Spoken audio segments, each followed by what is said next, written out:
And we're back. Welcome back to my... Oprah would be so proud of me if she saw me doing this. Starting from the bottom, huh? Welcome, folks. We're talking about all things delusion, but make it practical. Okay? Happy Monday. Happy Monday. It's giving late start for me. Actually, it's not a late start. I'm just taking it. I'm just now getting dressed and starting the day over as if it never started. I was over here on the computer with my bonnet and my robe. Okay? Doing work, camera off. And then I was like, you know what? I'm going to get dressed. I'm going to put something on. I'm not going to put it on, but I'm going to put something on. Anyway, so as I was in the shower today, and I was doing some journaling and meditation earlier this morning, and looking at some of y'all DMs about what you want me to talk about, right? And the topic that came to mind, especially since imposter syndrome isn't necessarily something that I think a lot of us like to admit that we struggle with, but it actually really is. It actually indicates the way that we might operate in spaces, even though we want more, right? So anyway, if you're new here, welcome. This is not a YouTube channel. No, this is not Get Ready With Me. This is Career Talks. But y'all get the vibes. I'm Bianca. I'm a career coach and keynote speaker. If you're new here, welcome. If you're not, welcome back. You know the vibes. So anyway, so back to delusion. So in a couple of the lives that I've done recently, and honestly, I'm actually going to take down all of my lives this week and have something coming out. I'm so excited about it too. But all my lives are about to go missing in a minute, and they're going to be available elsewhere. That being said, one of the lives that I talked about was around why imposter syndrome really got hands, right?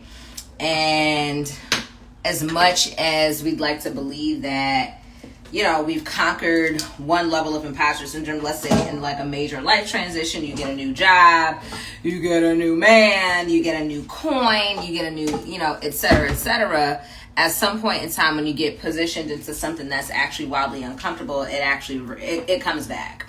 And so the idea that imposter syndrome never really goes away is actually doing you a disservice, to think that if it came back that you're still an imposter. Also, if you're avoiding imposter syndrome or if you're like, I don't want to be seen as, I don't want people to discover or find out that I'm not good enough at this job or whatever the case is, you're training your brain to look for evidence of you being an imposter. So in itself, like through the reticular activating system, your body is now looking for proof that you are an imposter. So instead of avoiding and trying to avoid being this thing, focus on being what you want to be, right? So hence the reason why we're talking about the art of delusion. So that being said, one of the things where a lot of people have kind of asked questions, or this is an ongoing conversation, especially like in the mental health space or in the personal development space. First of all my good ideas come on when I don't put my eyebrows on. But when these eyebrows come on, just know it's going to take her down. So stay with me while you got them. But yeah, so the conversations that come up around imposter syndrome is just like, how do you deal with it? What do you do? And, you know, some people say, you know, write down words of affirmations. I have a thought on that, and I'll follow back on that. Some people say, you know, just fake it till you make it. Not necessarily mad at that either, as well, too. My solution to managing imposter syndrome is to brainwash yourself. And here's why. And then I'm going to give you a part 2 on the art of delusion. I say brainwashing. Some people call it subconscious reprogramming, right? Over in the personal development stage. Same thing. For me, it's the same thing.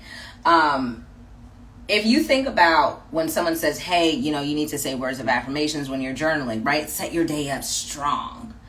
Write down all the things that you're going to do for the day. You're going to feel good. You know, and you need to do it continuously. It's one thing to write down 5 positive words of affirmation in the morning, but repeat in your head 200 negative throughout the rest of the day. So those 5s don't mean shit. They don't. I'm missing an earring. That demonio. Okay, let me go get my earring, y'all.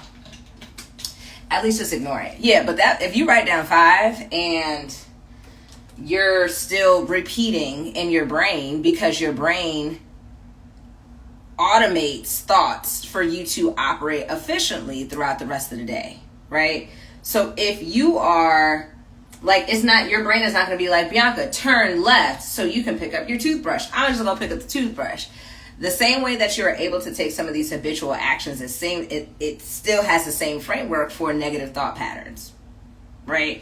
So sometimes we don't think, we're not trying to be negative, we're not trying to be an imposter, but somewhere along the lines through our experiences, through life in itself, that's, you know, something may have impacted us that we actually start to truly believe it. And that's understandable. The good news is that you don't have to live there, you don't have to stay there, and that applies for every aspect of your life, right? It's not just, obviously I talk mostly about career stuff, but that could apply for anything. You don't have to, you know, stay in this programming. You can actually change it. Now the change, how fast that happens is very dependent on how much you actually reimagine and recreate your environment, or how you want to operate in order for you to do that. Especially like for me in particular, like I didn't grow up poor, or at least like my perception of it wasn't that. But, you know, when I think about the beliefs or the things that my parents have taught me, they did the best that they could.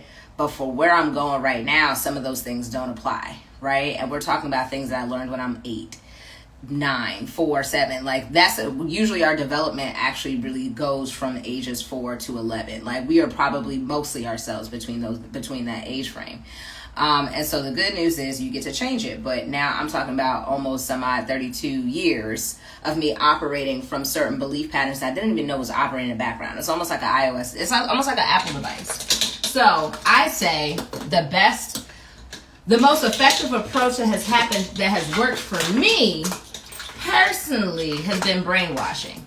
Now, Bianca, you ask, Bianca, what do you mean when you say brainwashing? What does that mean? What does that look like? Is that hypnosis? I really can't find my earring. Is that hypnosis? Like, what does that mean? Possibly, but for me, I have not necessarily tapped in with a hypnotherapist. But now when I think about it, back in the day when you saw the cartoons and they're just like, oh, like, you know, follow the thing. I actually truly believe in it. Like, I'm like, oh yeah, like that's a real thing. My form of brainwashing looks like being extremely diligent about the content that I am taking in. That's going to make me feel like shit. Like, if it's not going to help in the direction that I'm going, and that sounds obviously very simple, but I'll give you in practical terms. If it's not going to make me feel really, really good about myself, or maybe think like I'm that girl forever and always, like I have to limit it or completely eliminate it, right? And then that also means that that's the first thing in the morning. I do my best. I'm not perfect, but I do my best to not jump on these apps and scroll. As much as people like to be like, oh, okay, girl, like you about to be that. No, I am going to be that person, because these apps are actually predispositioned to make us question ourselves, to make us like not feel good about ourselves, to make us feel not good enough, and to compare subconsciously. Like, we're not going to be like, I can't believe that girl didn't do that, but our brain in the background is actually doing that. So my day-to-day looks like, my mornings especially, and even when I'm taking a shower, it looks like listening to YouTube videos that are strictly solely about either subconscious programming, words of affirmation. I'm listening to Abraham Hicks. I might be listening to somebody that I just follow, that I just actually really, really respect their word and their perspective about, you know, creating the life that you actually want, creating a life by design, right? Again, if you've been following me, you know that I will give you the hardcore tips as it pertains to career stuff, but really this comes down to what type of life did you want to actually design. Cool? So then yesterday, I like this, and this is a continuous thing. This isn't like just in the mornings. It's like when I'm driving in my car, right? I'm probably listening to a podcast or something of that sort that is still reinforcing that message, because again, the automation in the back of my head, I may potentially have a programming that's telling me otherwise, or that's showing me that I should not go into this uncomfortable growth spurt, because that's not who you are. That's not keeping me safe. Like, your brain is literally trying to protect me, but at a certain point it's not gonna work, right? So there's that. Now, here's what I found to be very, very valuable for me in terms of making some of the things happen that I did not necessarily feel like I was actually either deserving of. I created an alter ego. And now I understand why Beyonce and all them got Sasha Fierce. I get it. Because sometimes who you are in this moment is not enough. And I know mental health, Instagram or Twitter gonna jump to me and be like, you are enough. Yes, you are. Okay? But what I'm saying is that in the process of trying to get to where you need to get to, sometimes your current behaviors and the habits and the approaches that you've been taking in this current form is not going to get you to where you need to get to on the other side of it. So for me, I'm like, okay, cool. Sometimes I know Bianca gonna be on her BS, but I may need to create a different character for me to follow and have a guideline, right? So I got an alter ego in my Apple Notes. Not kidding, it's a real thing. I'm not gonna tell you her name because you're not gonna call me by her name. Okay, I'm just gonna embody it at a certain point. But what that looks like is, okay, cool. Describe who this person is. What does she like? What makes her actually happy, right? Like, I'm actually like creating a full on. It's like, it's giving Sims. This is probably who I would be in the metaverse too. Yeah, okay, I might do that. But yeah, my approach to doing that was like, all right, this is, some level of delusion, but if I practice the behaviors of this person that I'm actually really trying to operate as, I'm just going to engulf the person. It's not going to necessarily be a completely different person or somebody me being brand new. It's just going to be somebody that I adopt. It's just somebody that I'm choosing to be now at this point, and I just need a little bit of help. So that looks like, what makes this person happy, right? Like, what are the things that she's into? Where does she go? What restaurants? What's her self-care routine? How does she interact with money? How does she interact with careers? I'm literally going through and just designing this whole archetype. Like, if I could stand here, here's my alter ego. Like, what are the differences, right? Like, what are the things that I really want? How does she approach job hunting? How does she approach interviews? What's her presence? What does she feel like? What she taste like? What she smell like? Right? Like, all the things. Okay? What's her sense of style? What kind of clothes does she wear? Okay, and I have a mood board as well too. Some people call it a vision board, call it whatever it is that you want. I got one too. Okay, so what's her style like? If this person, where does this person live a year from now? What kind of apartment does it look like? What kind of car she got? It's a number of different pieces. She's the CEO of her OnlyFans page. Amen. So when I think about what is the type of person that would get the thing that I want, I'm literally designing this person and working backwards to see where the gaps are. Sounds very simple in theory, but like, that's really what it comes. That's what's been working for me. So anytime that I'm sitting down and I know that I'm on my BS and I'm letting whatever procrastination or ADHD or feelings kind of just take over, I'm like, all right, what would my alter ego do? So like, let me just call her Ashley. The name I have is way more fire, but it's so personal, so I'm not going to tell you. But let's say it's Ashley. So if I'm on the couch and I'm over here scrolling, doing whatever I need to do, and this is not like a stop scrolling on Instagram forever piece. No, it's not that. I'm just telling you what it is that works for me. You do what you want to do. But for me, it's like, okay, what would Ashley be doing in this moment that Bianca is preventing her from doing? Because that's a real reality. I'm like, okay, let me get up and let me just do these things. Let me listen to something that's actually going to help. Ashley also likes rest, so this is not for me to advocate for being in hustle culture. But it is making me work backwards. Like, okay, in this moment, however I'm operating isn't getting me the result that I want. So I need a healthy level of delusion. And so when I have to say, what would Ashley do in this moment right now, as I'm on the couch, being on my BS? Cool, I'm going to get up and I'm going to do what I need to do. And even if it's for them that next 30 to 60 minutes, so be it. But it's a practice. It's a practice.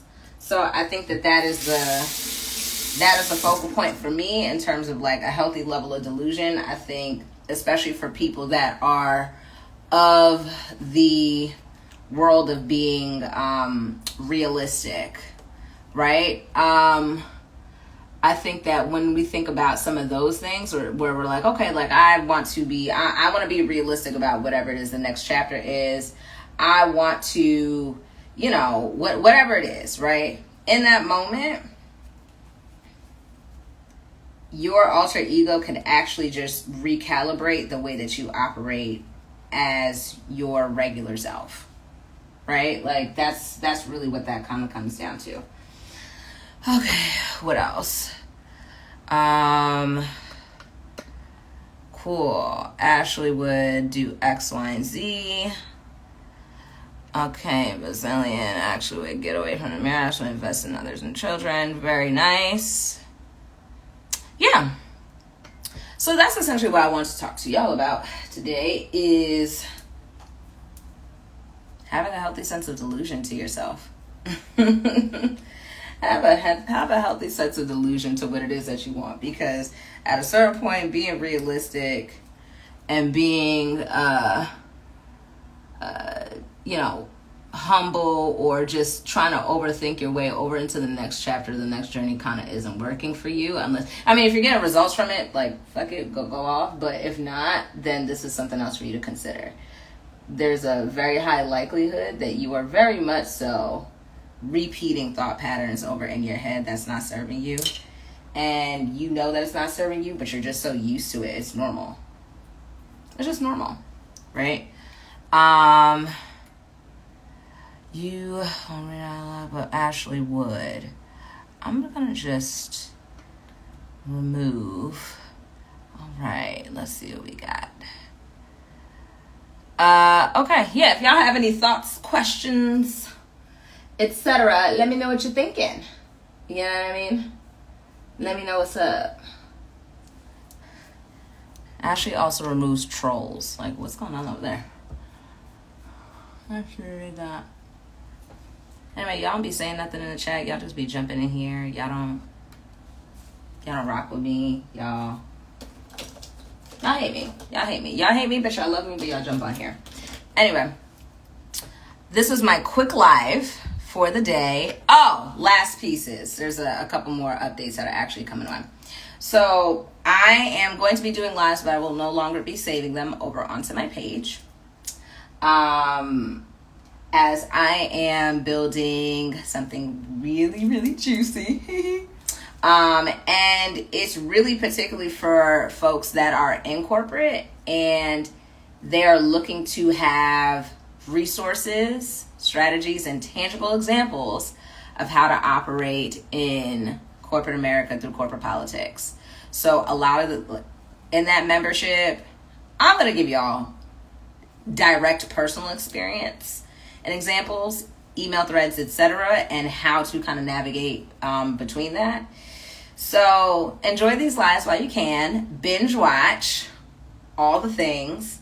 No code switching is coming back, and that's going to be our new exclusive membership for people that are already existing and working over in corporate, and they need some behind the scenes tea. They need to figure out what is the strategy for them to actually get the promotion. They need the playbook on how to actually network with recruiters while they're employed. That's who that's for. Okay? Maybe they just need an ongoing conversation between what other people are going through over in corporate and what they're dealing with. You will have that community. This is ongoing, and more will be revealed this week. So as I create some of these lives, I'm really excited about it, because I think that as I'm looking over at the conversations and the things that y'all have been requesting, the way that I've been working with people have been primarily through group coaching. And that is specifically for people that are looking to make a pivot, a career pivot, and they're making a full body decision to be able to do that.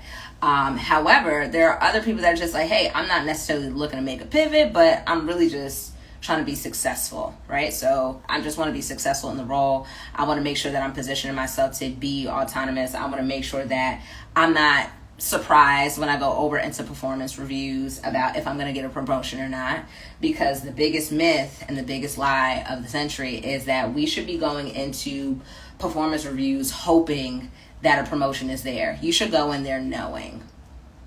You should go in there full body knowing, because you have already put a strategy in place. You already know how to hold your manager accountable and how to advocate for you.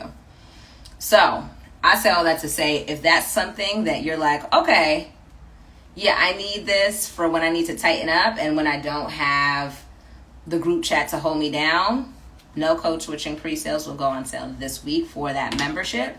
You can pay for an annual membership or you can do month to month, but with the annual membership, you will have access to y'all hiring the playbook for managing recruiters and referrals, and you'll have a one-on-one session with me month to month. You'll just have access over to the video portal and to the private community.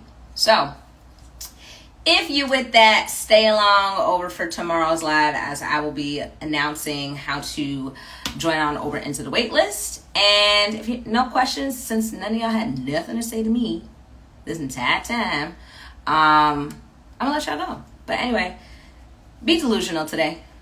Like, literally think about who is the alter ego that you have that you need to operate from in order for you to get what it is that you want. Oftentimes, it's not having the thing that's going to make us become it. It's being the person and embodying it. And then everything just starts to manifest itself and fall on our lap as if it was always waiting for us, because it is. So I'm sorry, what is this? Is this for younger professionals as well? This is applicable. So this is actually going to, this isn't specifically for seasoned professionals. I wrote it for them, but younger professionals, I'll give you this. Younger professionals should have this information so they understand how to position themselves for mid to senior level positions, because there are people that have 10 years of experience that feel junior. And I think that that is absolutely insane. There is no way in hell that you should be at a job or you've been working for at least 5-6 years and you're like, yeah, I still feel like I should go after, something that's a little bit more juniors, or maybe I'm not necessarily ready for the promotion, or I don't have the, no. Play chess. That's who this is for. This is for people that are looking, professionals in corporate America. I'm more so on the side of senior, on season, just because you know how I get down. But for younger professionals, yeah, this is applicable. If you're looking to learn how to play chess instead of checkers, that's what no code switching is for. Cool, y'all. I'm gonna finish doing my makeup. I should do a get ready with me one day and put it on YouTube, and then I'm gonna have a YouTube channel, and then makeup brands give me money, right? That makes sense. Probably not. Anyway, I'll let y'all go. Bye and happy Monday.